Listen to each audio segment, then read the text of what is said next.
만병이 지나간 뒤에 주님께서 모세와 아론의 아들 제사장 엘르아살에게 말씀하셨다. 이스라엘 자손의 온 회중의 머릿수를 세어라. 20살부터 그 위로 이스라엘에서 군대에 나갈 수 있는 이들을 모두 조상의 가문별로 세어라. 모세와 제사장 엘르아살은 여리고 건너편 요단강가의 모압 평지에서 백성에게 이 사실을 알리고 이렇게 지시하였다. 주님께서 모세에게 명하신 대로 20살부터 그 위로 남자의 수를 세시오. 이집트 땅에서 나온 이스라엘 자손은 다음과 같다. 이스라엘의 맏아들은 루우벤이다. 루우벤의 자손은 한옥에서 난 한옥 가족과 발루에서 난 발루 가족과 헷스론에게서 난 헷스론 가족과 갈미에게서 난 갈미 가족이다. 이들은 루우벤 가족이며 등록된 이들은 43,730명이다. 발루의 아들 가운데는 엘리압이 있었다. 엘리압의 아들은 누무엘과 다단과 아비람이다. 다단과 아비람은 바로 모세와 아론에게 맞서 반역한 자들로서 고라의 무리가 주님께 대항하여 반역할 때에 그들 가운데 있던 자들이며 회중에서 부름받은 자들이다. 땅이 그 입을 벌려 고라와 함께 그들도 삼켰다. 그 무리가 죽을 때에 불이 사람 250명을 살랐는데 그들은 본보기가 되었다. 그렇지만 고라의 자손은 죽지 않았다. 시므온 자손은 가족별로 느무엘에게서 난 느무엘 가족과 야민에게서 난 야민 가족과 야긴에서 난 야긴 가족과 세라에게서 난 세라 가족과 사울에게서 난 사울 가족이다. 이들은 시므온 가족이며 등록된 이들은 22,200명이다. 갓 자손은 가족별로 스본에게서 난 스본 가족과 학기에서 난 학기 가족과 순이에게서 난 순이 가족과 오스니에게서 난 오스니 가족과 에리에게서 난 에리 가족과 아롯에게서 난 아로 가족과 아렐리에게서 난 아렐리 가족이다. 이들은 갓 자손의 가족이며 등록된 이들은 45,000명이다. 유다의 아들들은 에르와 오난이다. 에르와 오난은 가나안 땅에서 죽었다. 유다 자손은 가족별로 셀라에게서 난 셀라 가족과 베레스에게서 난 베레스 가족과 세레에게서 난 세라 가족이다. 베레스 자손은 헷스론에게서 난 헷스론 가족과 하물에게서 난 하물 가족이다. 이들은 유다 가족이며 등록된 이들은 76,500명이다. 이사갈 자손은 가족별로 돌라에게서 난 돌라 가족과 부하에게서 난 부니 가족과 야숲에게서 난 야숲 가족과 시므론에게서 난 시므론 가족이다. 이들은 이사갈 가족이며 등록된 이들은 64,300명이다. 스불론 자손은 가족별로 세렛에게서 난 세렛 가족과 엘론에게서 난 엘론 가족과 얄레엘에게서 난 얄레엘 가족이다. 이들은 스불론 가족이며 등록된 이들은 65,000명이다. 요셉 자손은 가족별로는 므낫세와 에브라임으로 나뉜다. 므낫세 자손은 마길에게서 난 마길 가족과 마길의 아들인 길르앗에게서 난 길르앗 가족이다. 길르앗 자손은 이에셀에게서 난 이에셀 가족과 헬렉에게서 난 헬렉 가족과 아스리엘에게서 난 아스리엘 가족과 세겜에서 난 세겜 가족과 스미다에게서 난 스미다 가족과 헤벨에게서 난 헤벨 가족이다. 헤벨의 아들 슬로브앗에게는 아들이 없다. 그에게는 오직 딸들만 있는데 그 딸들의 이름은 말라와 노아와 호글라와 밀가와 디르사이다. 이들은 므낫세 가족이며 등록된 이들은 52,700명이다. 에브라임 가족은 가족별로 수델라에게서 난 수델라 가족과 베겔에서 난 베겔 가족과 다한에게서 난 다한 가족이다. 수델라 자손은 에란에게서 난 에란 가족이다. 이들은 에브라임 자손 가족이다. 등록된 이들은 32,500명이다. 이것은 요셉 자손을 그 가족별로 나누어 본 것이다. 베냐민 자손은 가족별로 벨라에게서 난 벨라 가족과 아스벨에게서 난 아스벨 가족과 아이람에게서 난 아이람 가족과 스부밤에게서 난 스부밤 가족과 후밤에게서 난 후밤 가족이다.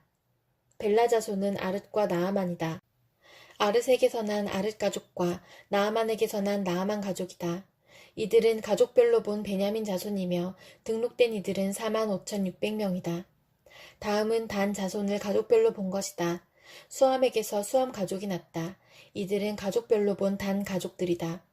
이들은 모두 수함 가족이며 등록된 이들은 64,400명이다. 아셀 가족은 가족별로 보면 임나에게서 난 임나 가족과 이스위에게서 난 이스위 가족과 브리아에게서 난 브리아 가족이다. 브리아 자손은 헤벨에게서 난 헤벨 가족과 말기엘에게서 난 말기엘 가족이다. 아셀에게는 딸이 있었는데 그 이름은 세라이다. 이들은 아셀 가족이며 등록된 이들은 53,400명이다. 납달리 자손은 가족별로 야스엘에게서 난 야스엘 가족과 구니에게서 난 구니 가족과 예셀에게서 난 예셀 가족과 실렘에게서 난 실렘 가족이다. 이들은 가족별로 본 납달리 가족이며 등록된 이들은 45,400명이다. 이들과 같이 등록된 이스라엘 자손은 모두 60만 1,730명이었다. 안녕하세요. 참 좋은 하루입니다.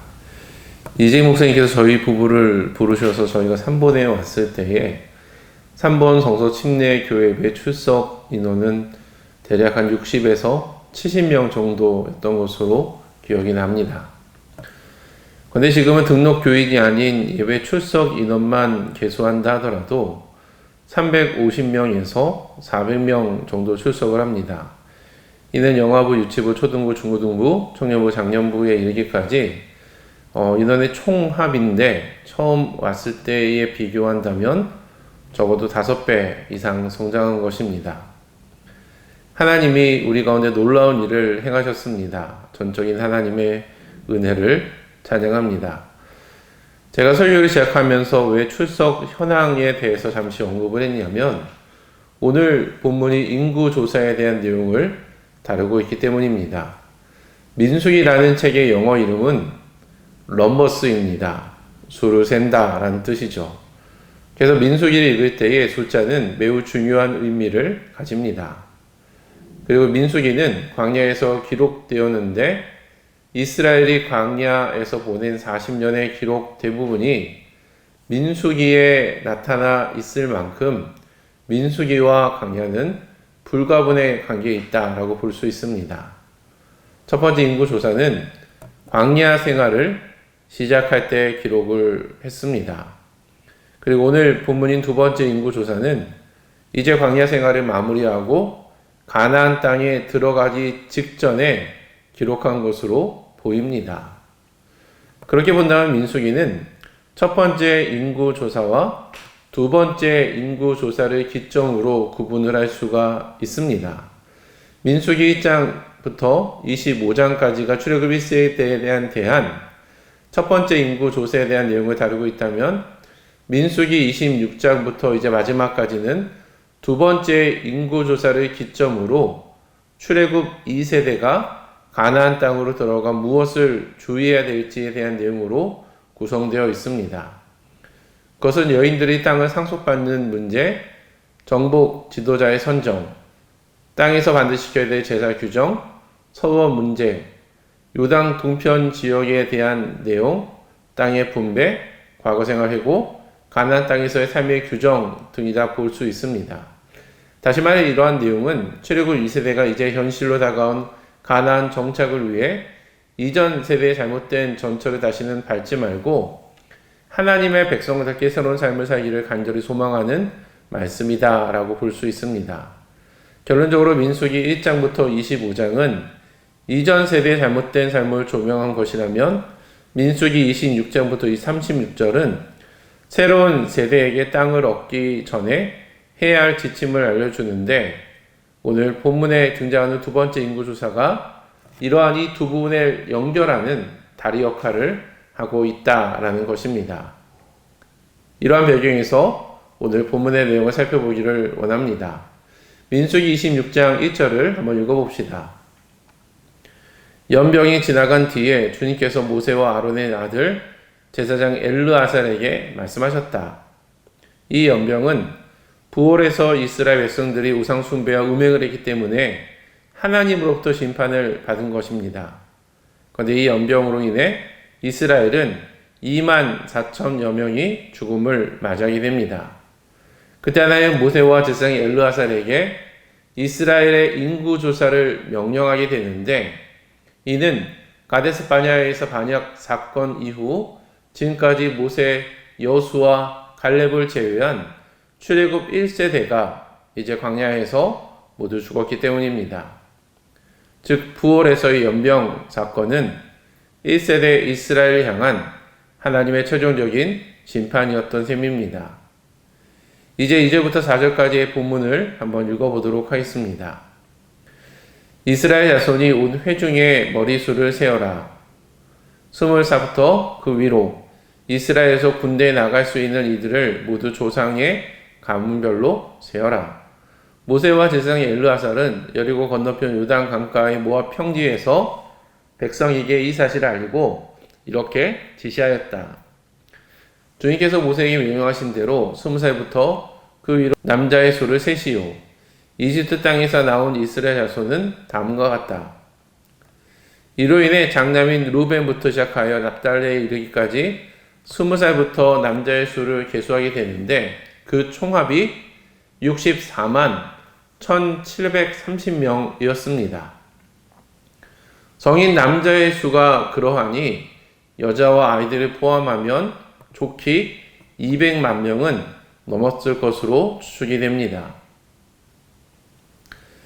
이러한 인구조사를 왜 했을까요? 첫 번째는 당장에 일어날 수도 있는 전쟁을 대비하기 위함입니다. 실제로 이스라엘은 두 번째 인구조사 후에 곧바로 미디안과 전쟁을 치릅니다. 민수기 31장에 이러한 내용이 기록되어 있죠. 두 번째 이유는 첫 번째 이유보다 더욱 중요한데 그것은 가나안 땅을 분배하기 위해 지파별 가족들의 수를 정확히 파악할 필요가 있었다라는 것입니다. 이것이 오늘 본문의 내용입니다. 우리는 이러한 내용을 통해 어떤 교훈을 얻을 수 있을까요? 첫째는 우리의 실패에도 불구하고 하나님은 자신의 뜻을 온전히 성취하신다는 것입니다. 두 번째 인구조사를 보면 유다 지파가 76,500명으로 가장 많았고 시므온 지파가 22,200명으로 가장 적었습니다. 그리고 이 12지파의 총 합수는 60만 1,730명입니다.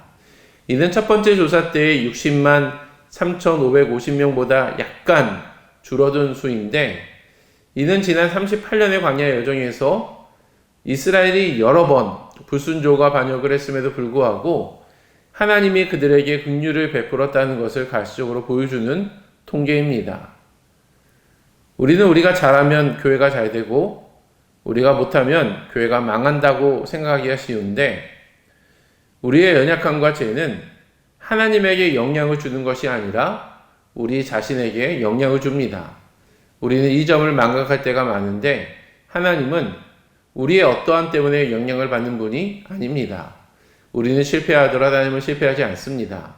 하나님은 우리의 연약함에도 불구하고 자신의 뜻을 온전히 성취시킵니다. 우리의 연약함을 통해 일하기도 하시고 아니면 또 다른 사람을 준비시켜서 그 일을 진행시켜 나갑니다. 우리는 38년 동안 광야생활을 했던 이스라엘 모습을 통해 이러한 교훈을 얻을 수 있어야 됩니다. 그렇다면 우리는 어떻게 살아가야 될까요? 이것은 두 번째 교훈과 연결되어 있습니다. 그것은 새로운 출발을 위해 이전 세대의 실패를 통해 교훈을 얻을 수 있어야 된다는 것입니다. 이 두 번째 인구조사의 흥미로운 것은 첫 번째 인구조사의 총합과 그것이 비슷하다는 것과 또 하나는 모세와 아론에게 맞서 반역한 사람들에 대해서 예외적으로 자세하게 기록하고 있다는 것입니다. 9절과 10절을 한번 보도록 하겠습니다. 엘리압의 아들은 르엘과 다단과 아비람이다. 다단과 아비람은 바로 모세와 아론에게 맞서 반역한 자들로서 고라의 무리가 주님께 대항하여 반역할 때에 그들 가운데 있던 자들이며 회중에서 부름받은 자들이다. 땅이 그 입을 벌려 고라와 함께 그들 삼켰다. 그 무리가 죽을 때에 불이 사람 250명을 살랐는데 그들은 본보기가 되었다. 우리는 민수기 26장에 가지는 중요한 역할을 잘 생각해 볼 필요가 있습니다. 이전 세대들은 모세와 여수와 갈렙을 제외하고 다 죽었습니다. 그리고 이제 출애굽 2세대가 약속의 땅을 이제 눈앞에 두고 있는 것입니다. 그런데 이처럼 고라와 다단과 아비람에 대해서 자세하게 언급하는 것은 그 이유가 무엇일까요? 그것은 출애굽 2세대들은 출애굽 1세대, 특별히 고라와 다단과 아비람처럼 주님께 맞서 반역해서는 안 된다는 사실을 지금 강조하고 있는 것입니다. 우리는 새로운 출발하기 위해서 이전 세대의 실패를 통해 교훈을 얻을 수 있어야 됩니다. 좋은 점이 있다면 반드시 계승해야 되겠지만 왜 이전 세대가 몰락하게 되었는가? 그들의 실패를 통해 그와 같은 전철을 밟지 말아야 됩니다. 그런데 이 부분에 보면 매우 흥미로운 부분이 하나 있는데 그것은 11절에서 고라 자손은 죽지 않았다라는 것을 밝히고 있다라는 것입니다. 11절 함께 볼까요? 그렇지만 고라의 자손은 죽지 않았다. 58절의 레위지파 가계에서도 고라의 자손에 대한 언급이 나오는데 그들은 살아남아 훗날 성전에서 노래하는 중요한 역할을 맡게 되는데 그들의 노래는 시편에도 남아 있습니다. 시편 42편, 43편, 44편, 45편, 46편, 47편, 48편, 84편, 85편, 87편, 88편이 바로 고라 자손이 부른 노래입니다. 여러분 놀랍지 않나요? 이전 세대의 고라의 가족들은 모세와 아론에 맞서 대항하여 결국 땅이 그 입을 벌려 그들을 삼켰지만 출애굽 2세대의 고라 가족들은 이전 세대와는 다르게 하나님께 순복하고 하나님을 찬양하는 인생을 살게 되었다라는 내용입니다. 하나님의 은혜가 그들에게 임한 것입니다. 우리는 이전 세대의 실패로부터 교훈을 얻어야 됩니다. 그러면 우리의 미래는 이전보다 훨씬 더 나아질 것이며 하나님의 약속하신 그 축복을 얻게 될 것입니다. 아멘.